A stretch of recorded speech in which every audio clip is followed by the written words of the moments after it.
Mitosis को हिंदी में क्या कहते हैं? समसूत्री विभाजन। क्या कहते हैं? समसूत्री विभाजन। ठीक, इसमें क्या रहता है? इसकी सबसे पहले खोज की थी डब्ल्यू फ्लेमिंग ने। कब की थी? 1882 में। कब की थी? 1882 में। ठीक है, डब्ल्यू फ्लेमिंग एक वैज्ञानिक थे जिन्होंने बताया माइटोसिस के बारे में। और माइटोसिस में होता क्या है कि ये जो डिवीजन है ये सोमेटिक सेल्स में पाया जाता है। किसमें पाया जाता है? सोमेटिक सेल्स में पाया जाता है। ठीक, जिसको हम क्या कह रहे हैं? काय कोशिका कह रहे हैं। क्या कह रहे हैं? काय कोशिका कह रहे हैं। ठीक, अब काय कोशिका इसमें गुणसूत्रों की संख्या क्या रहती है? 2n रहती है। क्या रहती है? 2n रहती है। इसका जो न्यूक्लियस है, इस न्यूक्लियस में जो जेनेटिक मटेरियल है वो क्रोमेटिन नेट के फॉर्म में रहता है। किसमें रहता है? क्रोमेटिन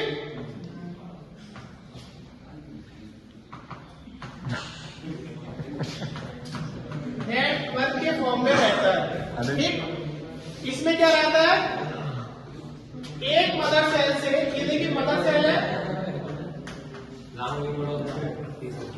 एक मदर सेल से जब ये देखिए जब माइटोसिस सेल डिवीजन होता है तो उसमें एक मदर सेल से 2 डॉटर सेल बनती है। क्या बनती है? 2 डॉटर सेल बनती है। और इसमें जो गुणसूत्रों की संख्या क्या रहती है? समान रहती है। क्या रहती है? समान रहेगी। ठीक, ये क्या है? Daughter cell.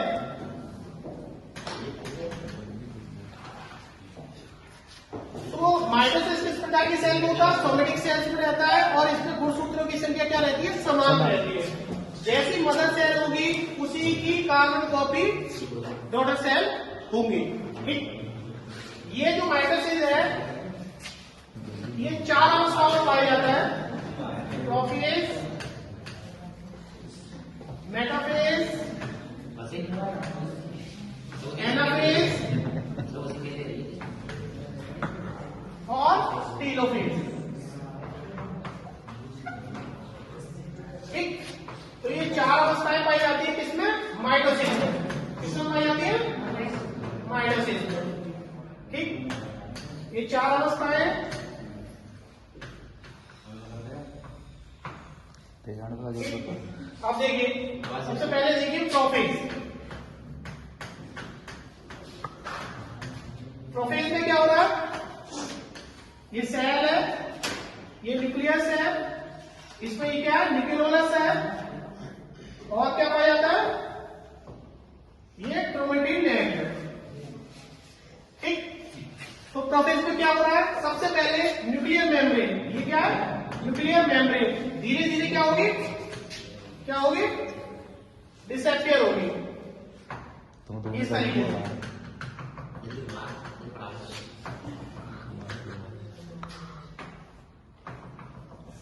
सबसे पहले क्या हो रहा है? प्रोसेस में क्या हो रहा है? सबसे पहले न्यूक्लियर मेम्ब्रेन क्या हो रही है? धीरे धीरे गायब हो रही है। दूसरा न्यूक्लियोलस, जिसे हम क्या कह रहे हैं? केंद्रिका कह रहे हैं। इसके बाद ये केंद्रिका धीरे धीरे गायब होगी और जो क्रोमेटिन नेट है ये क्या है? क्रोमेटिन नेट ये किसमें कन्वर्ट हो जाएगा? पतले लंबे क्रोमोसोम्स के फॉर्म में आपको दिखाई देगा। तो ये प्रोफेज के कुछ लक्षण थे जिसमें न्यूक्लियर मेम्ब्रेन धीरे धीरे गायब हो रही है, केंद्रिका धीरे धीरे गायब हो रही है और क्रोमेटिन नेट किसमें कन्वर्ट हो जाता है? पतले लंबे गुणसूत्रों में आपको स्पष्ट दिखाई देने लगते हैं।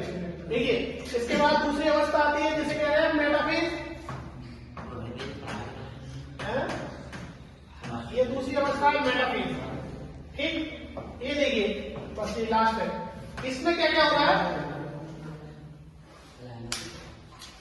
न्यूक्लियर मेम्ब्रेन पूरी तरीके से गायब हो जाती है, न्यूक्लियोलस पूरी तरीके से गायब हो जाता है, दोनों तरफ सेंट्रियोल बन जाता है। क्या है?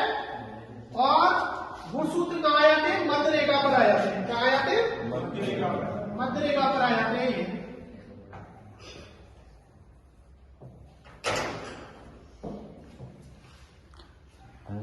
ठीक है, इनके बीच में क्या बन जाती है? स्पिंडल फाइबर बन जाती है।